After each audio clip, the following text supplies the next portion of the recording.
Shalom Lekulam.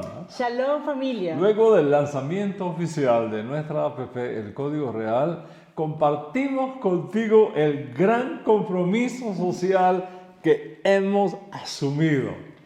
Este compromiso forma parte del mandamiento de imitar a Hashem en lo relacionado con el cuidado y la buena administración de esta tierra que con tanto amor el Eterno diseñó y formó para nosotros. Dos mandamientos tienen el poder de alargar tus días en la tierra. Lo primero es honrar a tu padre y a tu madre. Y lo segundo es el cuidado de la creación.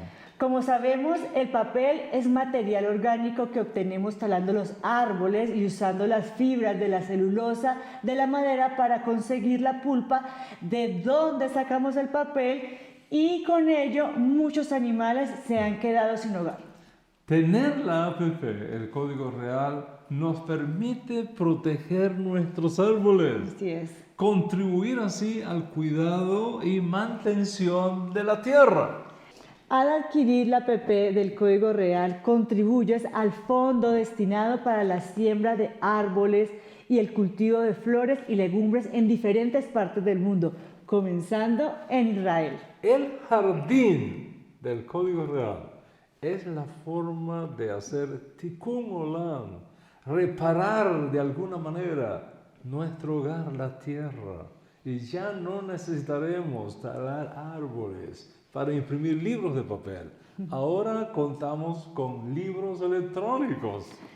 Así es, te iremos dando a conocer por nuestras redes sociales dónde se estará desarrollando el Jardín del Código Real. Recuerda, cada vez que adquieras tu app, el Código Real, estarás ¿qué? Sembrando vida en diferentes partes del mundo. Juntos podemos hacer lo que separados sería imposible. Shabbat Shalom amigos, Shabbat Shalom a cada uno de ustedes, donde quiera que te encuentres en esta hora. Un abrazo grande, gigante, fraterno en este día de Shabbat. La parashá de esta semana, Vaerá, que se ha traducido como me rebelé o me aparecí, proviene del inicio del texto con que estudiamos nuestra parashá en esta semana, que va, por cierto, desde el capítulo 6, verso 2, y se extiende hasta el capítulo 9, verso 35. El comienzo de la parashá, según el texto masorético, capítulo 6, versos 2 y 3, es como sigue.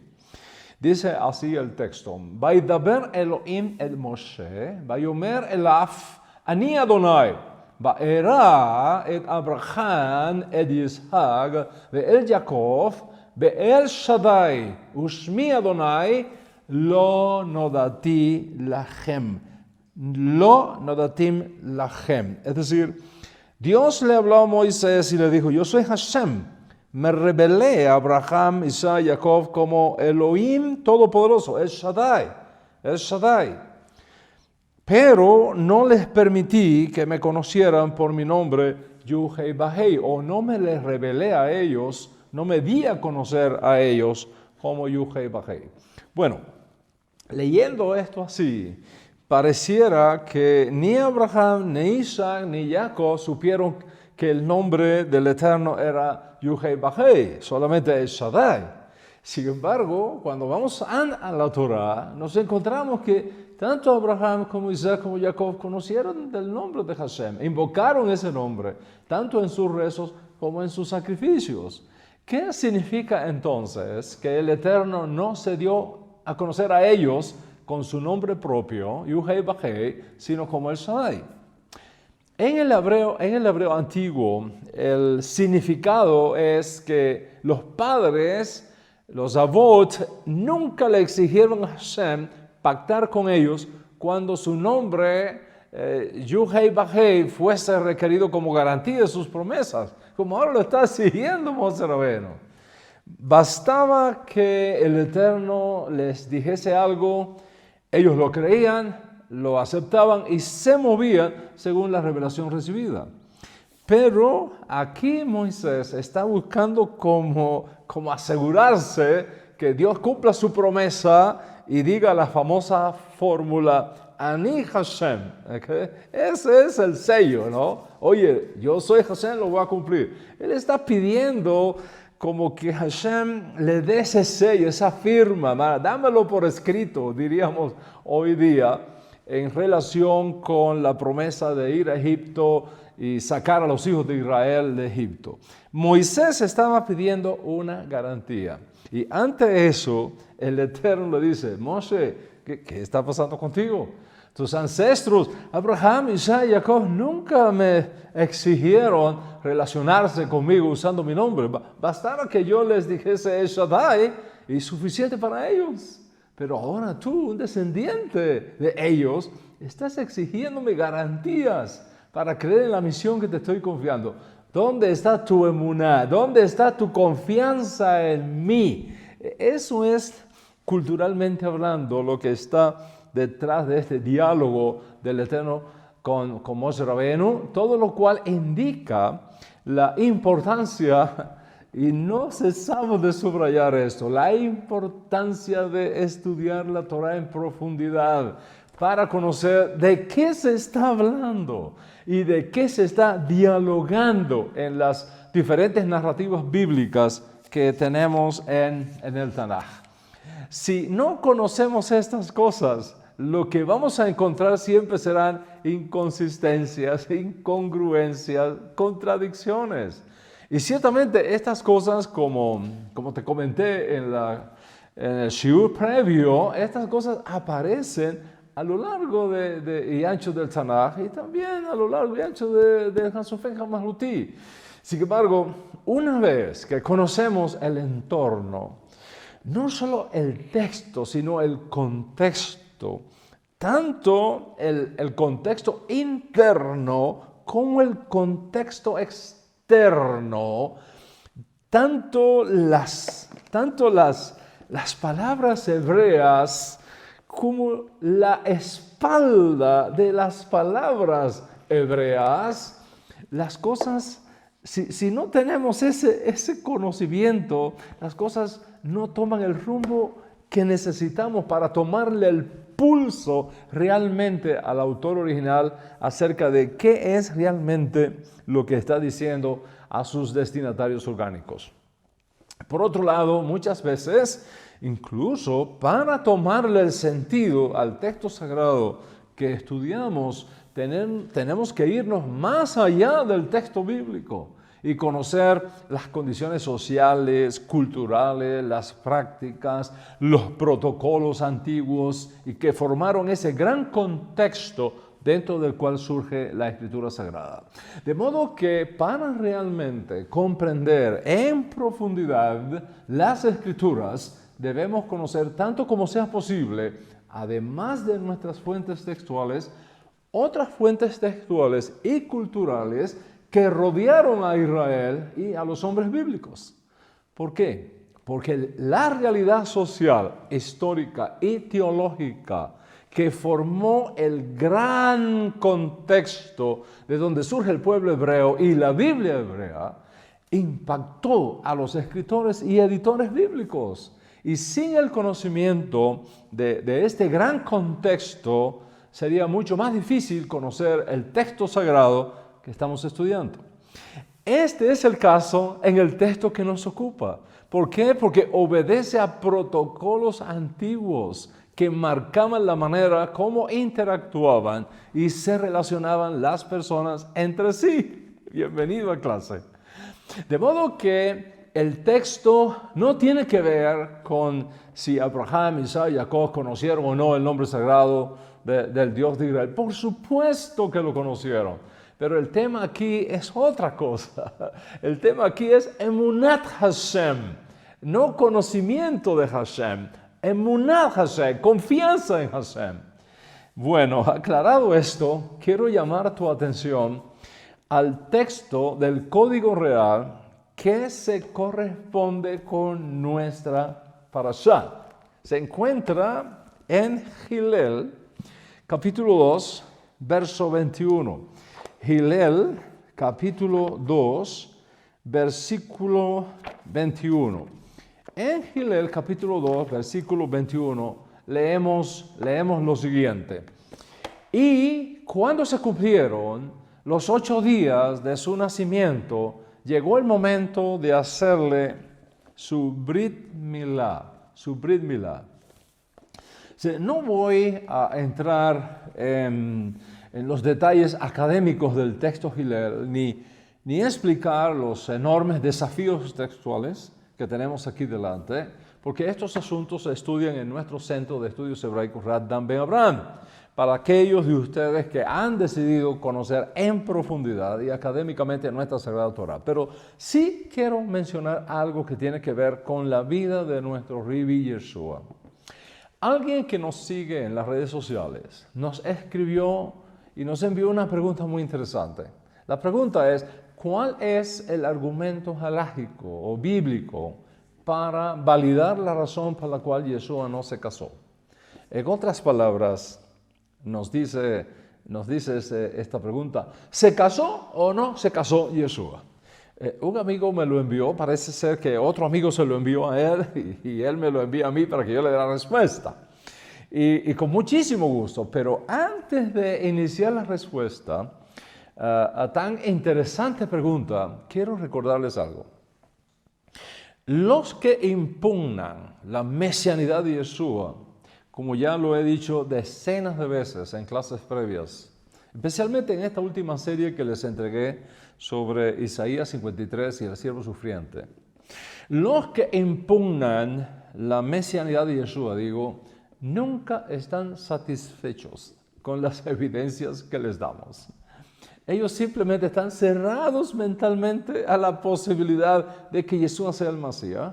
Y no importa cuántas razones le expongas para responder un argumento, ya te tienen el otro debajo de la manga, listo para lanzarlo a la mesa. Uno de ellos me dijo una vez, no puedo creer en Yeshua como Mesías porque ningún gran maestro judío, ningún gran rabino ha creído nunca en Yeshua como Mesías. Mi respuesta fue bien simple. Si te presento rabinos y grandes rabinos a lo largo de la historia que sí creyeron en Yeshua como Mashiach, ¿cambiaría eso tu opinión?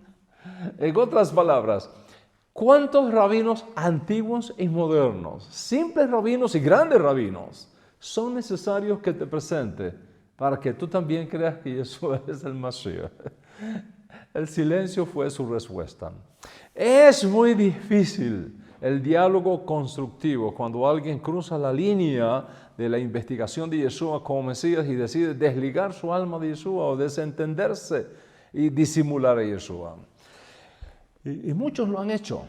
Lo han hecho en el pasado y lo siguen haciendo en el presente, sea por intereses personales, sea para que lo acepten en alguna comunidad, sea porque se quiere casar con un judío o una judía, sea porque quieren hacer aliyá o por cualquier otra cosa trivial y temporal que lastimosamente alejan a muchas personas en estos días de Yeshua. Pero como te dije, no es nada nuevo.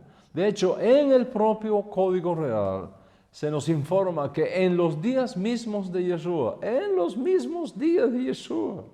no 2000 años después, en los días mismos de Yeshua, muchos se dieron cuenta que era el Mashiach,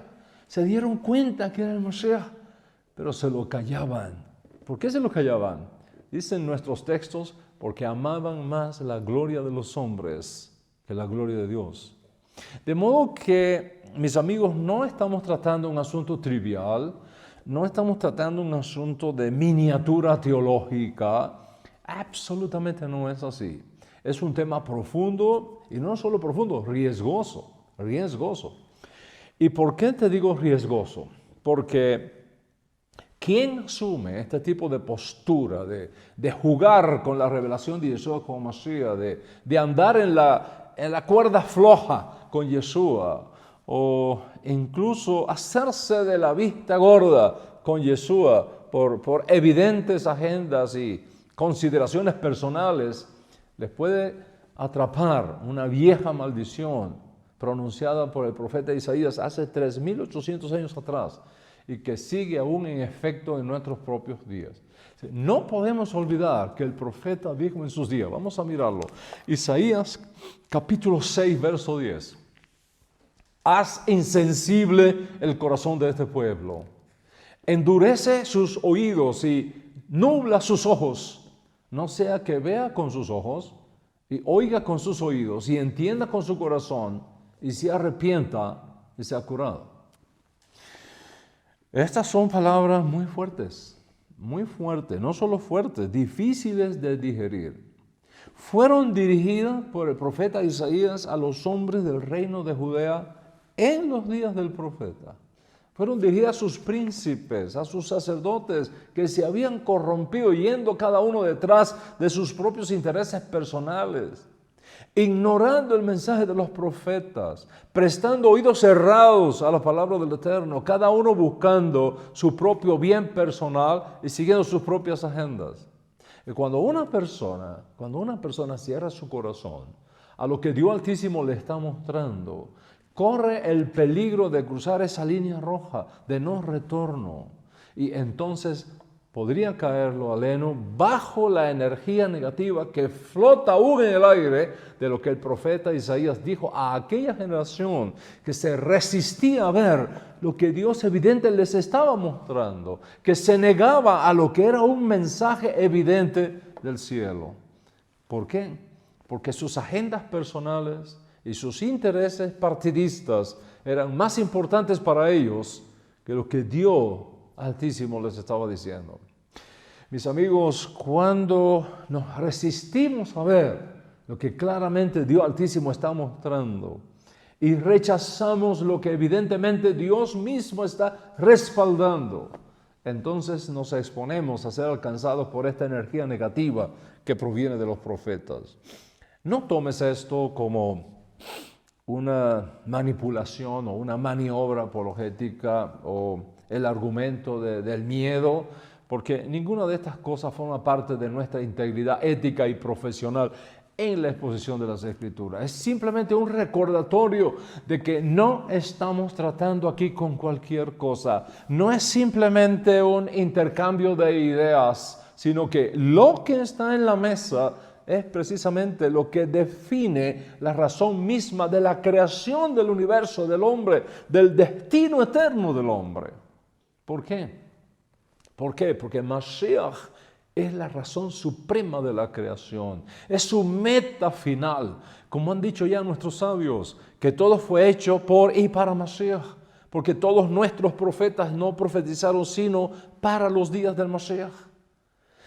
Quitas a Mashiach y no hay sentido alguno para nada, ni para la existencia del pueblo judío, ni para la humanidad, ni para la creación.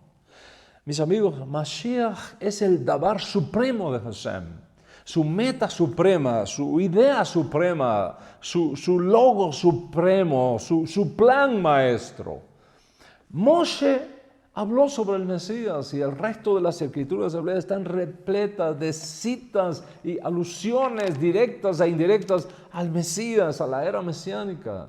En Bereshit se habla del Mashiach. Jacob en su lecho de muerte nos dejó alusiones a él con el enigmático nombre de Silo. En Devarim se habla de un profeta como Moisés que Dios Altísimo levantaría entre los hijos de Israel. Eso es una referencia a Mashiach. También en Devarim Moisés profetiza que después de un enorme exilio mundial, finalmente los judíos volveremos a la tierra de Israel y el escenario quedará listo para la revelación de Mashiach ben David. Eso es una profecía sobre Mashiach. Y el tiempo nos faltaría para mirar cómo otros profetas hablaron de Mashiach, sugirieron de Mashiach, dieron alusiones de Mashiach, hablaron de la edad mesiánica. Y ahí están hombres como Isaías, Jeremías, Ezequiel, Amós, Joel, Oseas, Daniel, Zacarías, Malaquías. Incluso en la pared de las Naciones Unidas hay una referencia a la edad mesiánica marcada con una cita del profeta Isaías, donde se mencionan los grandes cambios que tendrán lugar en el mundo cuando llegue Mashiach, cuando el lobo se acostará con el cordero, citando Isaías 11. Mis amigos, el Mashiach no es un concepto gentil, no es un concepto surgido entre las naciones paganas. El Mashiach es un concepto exclusivamente judío que proviene de nuestros profetas, de nuestros sabios, de nuestros videntes y al cual no podemos renunciar, so pena de perder la esencia misma del ser judío. Ya lo dijo Maimonides, el sefardí en sus días, hablando del Mashiach. Quien no crea en él o no espere su venida, niega no solo las declaraciones de los otros profetas, sino también las de la Torá y de Moshe, nuestro maestro. Porque la Torá da fe de su venida, declarando, y Dios te traerá de vuelta tu cautiverio. Puedes encontrar todo eso en la obra de Mishneh Torah de Maimonides. Por supuesto, Maimonides no se está refiriendo aquí a Yeshua como Mashiach, pero está enfatizando que el tema del Mesías, que el tema de la edad mesiánica es un asunto cardinal a la fe judía y que ignorar esto o negarlo es negar toda la Torá, todos los profetas. Y es por eso que te decía que no estamos tratando aquí con cualquier cosa, no es simplemente un intercambio de ideas, sino que lo que está en la mesa es precisamente lo que define la razón misma de la creación del universo, del hombre, del destino eterno del hombre. ¿Por qué? Porque el Mashiach es la razón suprema de la creación, es su meta final. Como han dicho ya nuestros sabios, que todo fue hecho por y para Mashiach, porque todos nuestros profetas no profetizaron sino para los días del Mashiach. Y como el Mesías no es una fiesta exclusiva para el pueblo judío, el día vendrá cuando Mashiach ben David haga su revelación en Israel y se presentará luego a las naciones y el mundo entero lo va a reconocer. Será entonces que el Mashiach se volverá un líder mundial que tanto necesitamos para imponer orden en este mundo, para destruir todas estas agendas ocultas de las tinieblas y eliminar las hambrunas, la idolatría, las pandemias, las plandemias, las guerras y la opresión e injusticia social para siempre. Para entonces toda la humanidad servirá exclusivamente a Hashem. Amazon distribuirá solamente cosas que traigan honor a Hashem. Apple estará exclusivamente para el servicio de Mashiach. Las industrias farmacéuticas solo producirán drogas naturales eficientes para el bien del hombre a precio accesible para todos. Los bancos entregarán sus activos al Mashiach para reconstruir el mundo y resetearlo como debe ser. La industria armamentista va a cerrar sus puertas y convertirán sus instalaciones en fábricas de tractores, de arados, para el bien del hombre y de la tierra. Las grandes corporaciones y empresarios del mundo se van a reunir con el Mesías y pondrán a su entera disposición sus recursos naturales para redimir al mundo, para acabar con la enfermedad y el hambre y todas las naciones van a seguir las instrucciones de Mashiach para un mundo nuevo donde cada uno debajo de su vid y debajo de su higuera pueda vivir en paz y sin temor. La llegada del Mashiach va a completar entonces el propósito eterno de Hashem, su dabar oculto, que es la esencia misma de sus designios desde antes de la creación. Y como resultado de todo esto, la espiritualidad escondida de Hashem se va a manifestar en este mundo material. Esta tierra se va a convertir en escenario de la más extraordinaria y maravillosa revelación de la gloria de Hashem que alguna vez pudiese haber sido experimentada por el hombre. Y ahora entiendes por qué te decía que no estamos tratando aquí con cualquier cosa. No es simplemente un intercambio de ideas. Lo que está en la mesa es precisamente lo que define la razón misma de la creación del universo. Y cuando el Eterno tiene a bien revelarle a alguien su Mesías, cuando el Eterno muestra la auténtica naturaleza del Mashiach y no hacemos caso a eso, nos burlamos de eso, nos mofamos de eso. Y cuando dejamos, por otro lado, que nuestro orgullo judío se interponga en el camino y pensamos que, bueno, esos gentiles que no tienen idea del Mesías se creen cualquier cosa que les cuenten, pero no yo, porque yo soy judío, yo sé las reglas, yo conozco las leyes de Mashiach, y nos mofamos de Yeshua por eso. O luego de haberlo conocido, para buscar aceptación y posicionamiento dentro de alguna comunidad judía por intereses personales, o lo escondo, o me lo guardo, o lo esquivo, o lo ignoro, o peor aún, lo niego públicamente.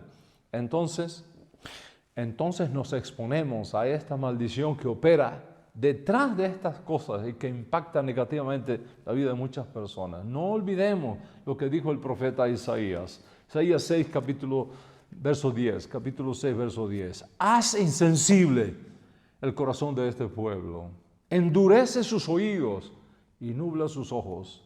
No sea que vea con sus ojos y oiga con sus oídos y entienda con su corazón y se arrepienta y sean curados. Mis amigos, cuando rechazamos la revelación de Dios sobre el Mashiach, corremos el riesgo de miocarditis teológica, inflamación del corazón. Y corremos el riesgo de otitis crónica, inflamación crónica de nuestros oídos espirituales. Y peor aún, podemos sufrir de nictalopía espiritual, un tipo de ceguera donde cada vez vemos menos y menos para nuestra propia limitación. Tan serio fue el asunto en los días del profeta Isaías, que volvió a repetir la advertencia más adelante en su profecía. En efecto, en el capítulo 29, verso 10, nos dice el profeta: porque el Señor ha derramado sobre vosotros espíritu de sueño profundo. Él ha cerrado vuestros ojos y cubierto vuestras cabezas. ¿Qué son los ojos de Israel? Los ojos de Israel son sus profetas. ¿Y qué son sus cabezas? Sus cabezas son sus videntes. O sea, ¿qué es lo que quiso decir Isaías? Que por no hacer caso a sus ojos y a sus cabezas, entonces todo Israel se extravía y se confunde. ¿Y por qué pasan estas cosas? Mira bien el contexto de Isaías 29 y verás que nada de esto viene sin causa. Está dirigida a una generación que presta más atención a los hombres que a Dios, que le teme más a los escribas que a los profetas. Una generación que prefiere la halajá de los rabinos más que la halajá de los profetas, que se inclinan más por las explicaciones de los escribas que por la revelación llana y simple de los videntes. Un pueblo, en fin, que alaba con la boca y honra con los labios, a no dudarlo, pero que cuando Hashem mira su alma, descubre que su corazón está lejos de mí y su temor de mí no es más que un mandamiento enseñado por los hombres. De modo que voy a responder la pregunta enviada con mucho gusto, aún sabiendo que en muchos casos la intención no sea reconsiderar la posición, sino afirmarla y al mismo tiempo confundir a tanta gente como sea posible. A algunos incluso les pagan, honey, para introducirse subversivamente en nuestras redes sociales y en nuestro chat en vivo, para sembrar la semilla de la duda con respecto a Yeshua como Mashiach. ¿Sabes qué? Ya nuestra gente los conoce. Ya nuestra gente los conoce. Y cada vez que asuman sus rostros y lanzan sus misiles, nuestros Iron Trump entran en acción derribando unos y dejando el resto para destruirse por su propia cuenta. Así que voy a responder esta pregunta sobre si Yeshua se casó o no, pero no para disputar, sino para formar a nuestra gente, de modo tal que cuando vengan estos argumentos en contra de Yeshua, utilizando el tema de que por cuanto aparentemente no se casó ni tuvo hijos, está descalificado para ser el Mesías, sepas cómo proteger tu fe y además cómo responderles de modo académico, es decir, totalmente plausible. Así que bienvenidos a esta serie sobre ¿se casó Yeshua y tuvo hijos o se mantuvo célibe sin familia biológica? Si fue así, ¿lo descalifica para ser el Mesías? En nuestra próxima clase comenzaremos a responder a esta interesante pregunta con sus derivaciones halágicas. Así que vamos a concluir nuestra parashá. Shemot capítulo 6, versos 2 y 3 nos dice: Vaidaber Elohim el Moshe, Vayomer elaf ani Adonai, Vaera el Abraham el Yitzhak, el Jacob, Bael Shaddai, Ushmi Adonai, lo nodati lachem. Dios le habló a Moisés y le dijo: yo soy Hashem, me revelé, me aparecí a Abraham, Isaac y Jacob como el Shaddai, Dios Todopoderoso.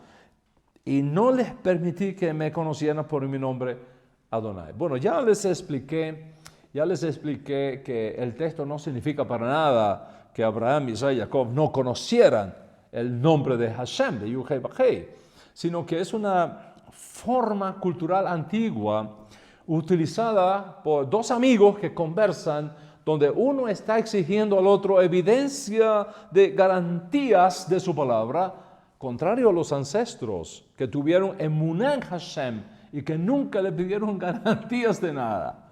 Bastaba que el Eterno les dijera algo, ellos lo creían, lo aceptaban y se movían según la revelación divina. Pero aquí Moshe está como buscando asegurarse que Dios cumpla su promesa en relación con la redención de los hijos de Israel de Egipto, casi exigiendo que el Eterno usara su nombre propio como garantía y le dijera: Ani Hashem. Ante esto, el Eterno le dice: Moshe, ¿qué está pasando contigo? Tus ancestros Abraham, Isaac y Jacob nunca me exigieron relacionarse conmigo usando mi nombre. Bastaba que les dijera es Shaddai, suficiente para ellos. Pero ahora tú, un descendiente de ellos, estás exigiéndome garantías para entonces creer en la misión que te estoy confiando. ¿Dónde está tu emuná, Moshe? ¿Dónde está tu confianza en mí? Si algo requerían los hijos de Israel en Egipto para aquel entonces era emunat Hashem, bitachon Hashem, confianza en el Eterno. La Torá nos narra del gemido de los hijos de Israel a causa de la gran servidumbre a la que fueron expuestos por los gobernantes egipcios de aquella generación. Es fácil leer estos gritos y sollozos de los hijos de Israel. Nos toma apenas unos minutos. Lo que no es fácil es comprender el dolor y el sentido de impotencia que experimentaron nuestros ancestros en la tierra de Egipto para aquella época. Ciertamente Moshe ha llegado, trae las buenas de que Dios ha escuchado sus gemidos y sus gritos de liberación, pero ellos no ven que suceda nada a su favor. Moshe les ha asegurado que la redención es inminente, pero nada parece favorecer estas palabras. Todo lo contrario, las cosas se ponen peores. Ha sido enseñado por todos los sabios de nuestro pueblo que el sufrimiento de los padres se vuelve como un patrón de lo que tocará sufrir luego a sus hijos. Y la nuestra no es la excepción. Todos nosotros, mis amigos, todos nosotros, en algún momento de nuestras vidas, como los hijos de Israel en Egipto hace 3.500 años atrás, nos encontramos muchas veces en situaciones de total impotencia frente a eventos que amenazan con desestabilizarnos totalmente.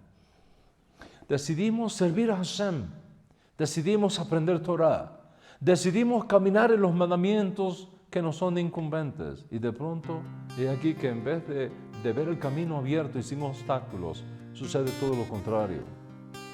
Se levantan problemas, dificultades, pérdida de trabajo, de relaciones humanas que amamos, promociones que merecíamos y se pasan a otros, diagnósticos que no queríamos oír, que impactan la vida de nuestros seres queridos. Mis amigos, la vida no se da en línea recta, se da en zigzag, como el vuelo de una mariposa. Como el vuelo de una mariposa. En ocasiones tenemos, en ocasiones no tenemos. Hay momentos de abundancia, hay momentos de escasez. Hay momentos cuando eres correspondido y hay momentos cuando eres rechazado. A veces nos portamos bien en la prueba y a veces nos portamos mal. En ocasiones caemos y en otras logramos superar la tentación y nos elevamos. Esta es la realidad de la vida humana. Todos nosotros, tarde o temprano, tenemos que enfrentar algún tipo de opresión. Y como los hijos de Israel gemimos y sufrimos e incluso nos desesperamos.